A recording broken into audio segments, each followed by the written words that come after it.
Estimados, me comunico con ustedes en representación de Córdoba Digital Labs para solicitar su apoyo en el análisis de la situación económico-financiera de las empresas del sector de la economía del conocimiento en la provincia de Córdoba. Nos gustaría contar con su expertise para elaborar un informe y presentación que contemple indicadores financieros clave, las principales tendencias del mercado y comparaciones con otros sectores, además de recomendaciones para mejorar la competitividad del sector. Agradeceríamos mucho su colaboración y quedamos a disposición para coordinar los detalles necesarios. Los esperamos el día martes 8 de abril a las 10.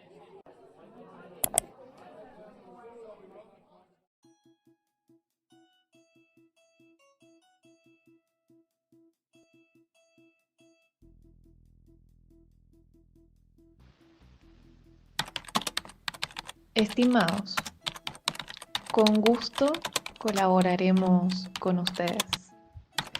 Saludos, Grena Gianella.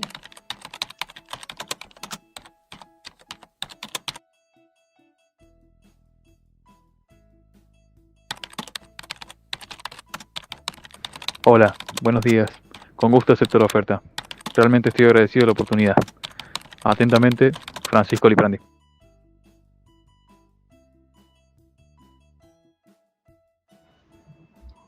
Estimados, nos complace colaborar con su proyecto. Estamos en contacto. Atentamente, Kunrik Frida.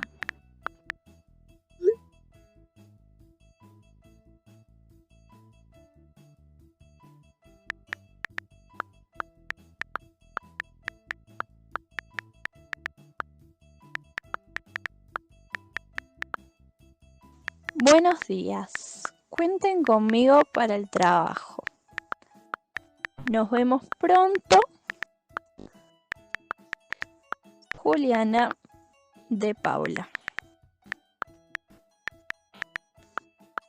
Y enviar.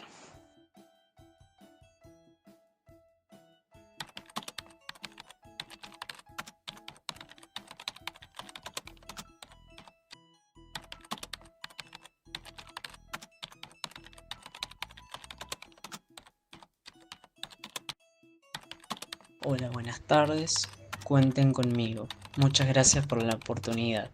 ATT Agustín Fanlo.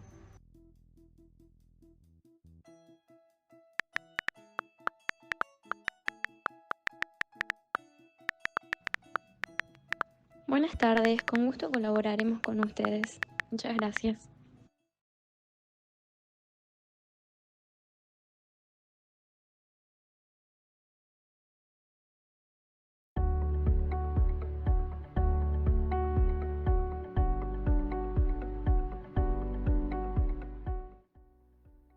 Buenas tardes, estimados directivos. Hoy nos reunimos para poder compartirles con mi equipo un breve análisis estadístico que está basado en los datos relevados del sector industrial. Todo esto con el objetivo de poder brindar una mirada clara sobre algunos aspectos clave de la estructura y de la dinámica empresarial dentro del sector economía de conocimiento. El día de hoy decidimos sentarnos en poder responder algunas preguntas que personalmente nos parecieron fundamentales destacar, como por ejemplo el si estamos reteniendo el talento adecuado o si estamos frente a una rotación de personal que nos está costando bastante caro. O por qué en un mundo que está cada vez más globalizado, la mayoría de nuestras empresas todavía no se están abriendo a la exportación. ¿Acaso hay sectores del mercado que están más o menos habitados? ¿Qué tamaño de industria es aconsejable mantener para poder permanecer en el tiempo dentro de este mercado? Y, fundamentalmente, ¿cuánto será, en promedio, lo aconsejable gastar a la hora de poder iniciarse en este mercado? Estas y otras varias preguntas intentaremos darles respuesta en esta breve presentación. Bueno, muy buenas tardes. Vamos a comenzar con la primera variable para empezar a responder algunas de estas preguntas. Al calcular la variable antigüedad se observa en estas tablas que la media es mayor que la mediana y que esta a su vez es mayor que el modo, lo cual indica una leve asimetría derecha que es positiva. Entonces, el gráfico de barras correspondiente muestra una distribución de observaciones dispersas respecto al centro. La simetría podría estar relacionada por la incorporación de nuevos empleados a la industria o por la rotación del personal.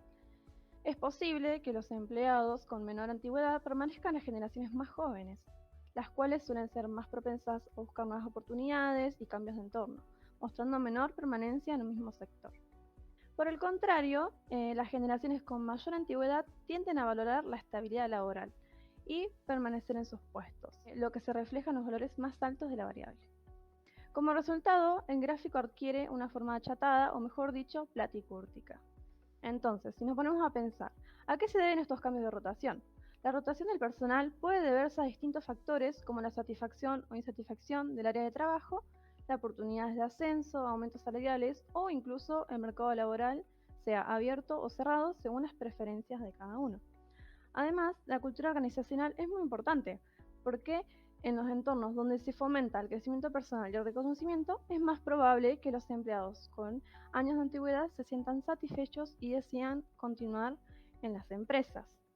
Entonces, para continuar con la siguiente variable, va a seguir hablando mi compañero. Bien, con respecto al tamaño de las empresas de los sectores comprendidos, se puede apreciar como la gran mayoría de estas empresas no llegan a ser medianas, lo que claramente implica la necesidad de un capital bajo para ingresar, lo cual es un atractivo para los inversores que estén interesados en estos sectores, así como todo aquel inversor que quiera diversificar riesgos. Ahora los dejo con mi compañero Agustín. Ahora vamos a hablar sobre los gastos de estas empresas, así como en la tabla de frecuencia como en el histograma, podemos observar como de 4 intervalos la frecuencia más alta es encontrada en el primero de ellos. Al nosotros analizar los datos nos encontramos que la mayoría de las empresas estudiadas son microempresas o empresas pequeñas, lo cual nos lleva a una frecuencia relativa del 94% de los gastos totales encontrados entre estos dos tipos de empresas, mientras que el resto va para las empresas medianas, los cuales son solo un 6%. En la tabla mediana podemos observar los cuartiles 1, la mediana y el tercer cuartil. El primer cuartil indica que el 25% de los datos de la variable gasto se encuentran o son menores a 9,16 millones y el 75% de los mismos están por encima de este valor. El segundo cuadril, también llamado mediana, muestra que esta mediana se encuentra en el 16,45 millones. Y por último, el tercer cuartil representa que el 75% de los gastos tienen un valor inferior a 48,52 millones y un 25% de estos gastos son mayores. En cuanto a la media presentada, podemos ver el promedio de los gastos perdidos, que es de 64,85 millones, el cual pertenecería a empresas pequeñas. En el caso de las empresas pequeñas, estas tienen un gasto no mayor a 150 millones. Las microempresas tienen un gasto menor a 30 millones, mientras que las empresas medianas tienen un gasto mayor a 350 millones en adelante, siendo el mayor gasto registrado de 1.196,25 millones.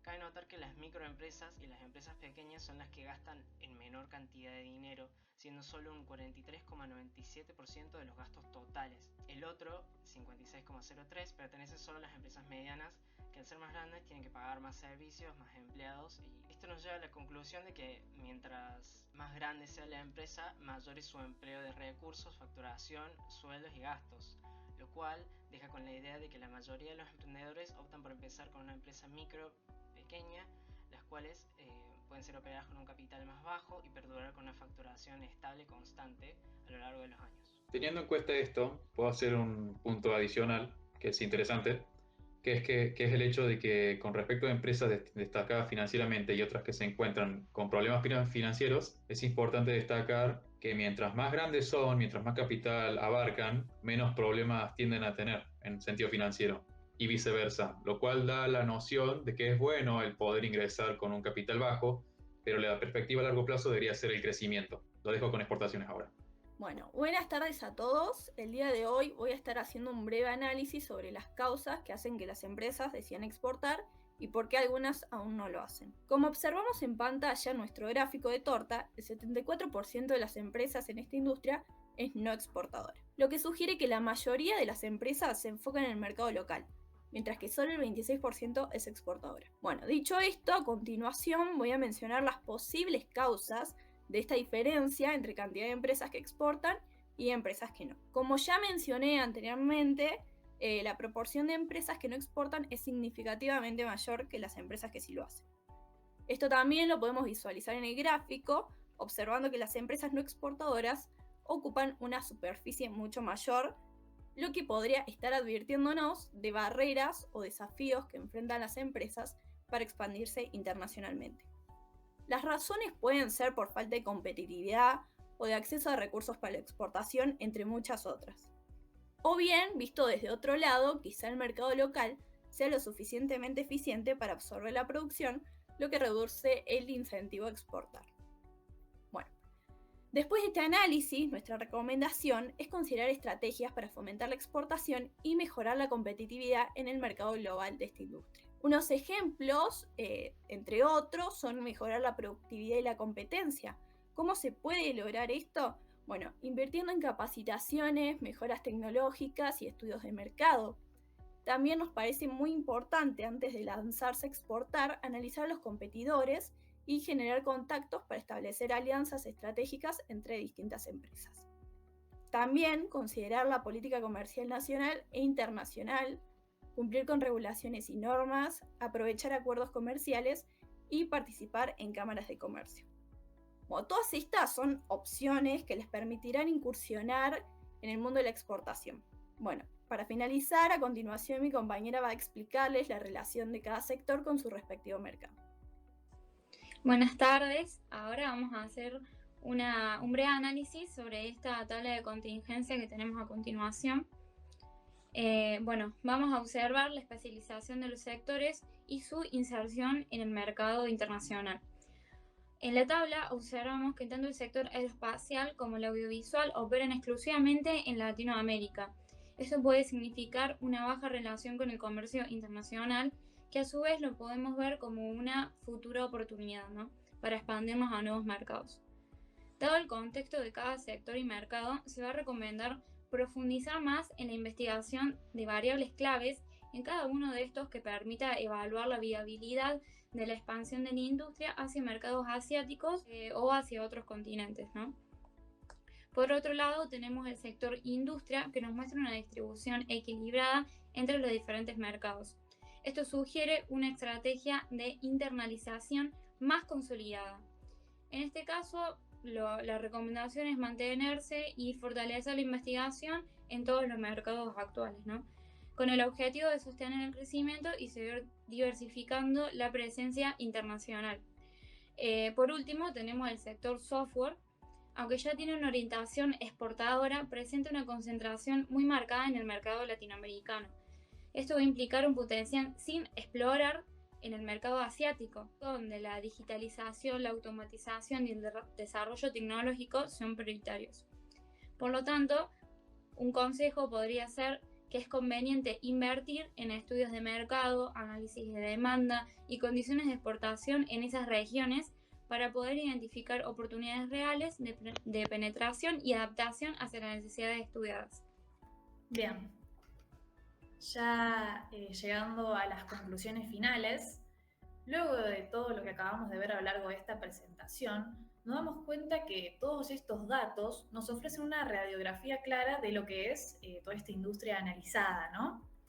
En vista de la cantidad de preguntas que podemos darle respuestas con un breve análisis de este tipo, recomendamos seguir profundizando en este tipo de estudios, ya que nos pueden brindar un marco sólido para diseñar estrategias ya sea de retención de personal, expansión comercial o fortalecimiento sectorial.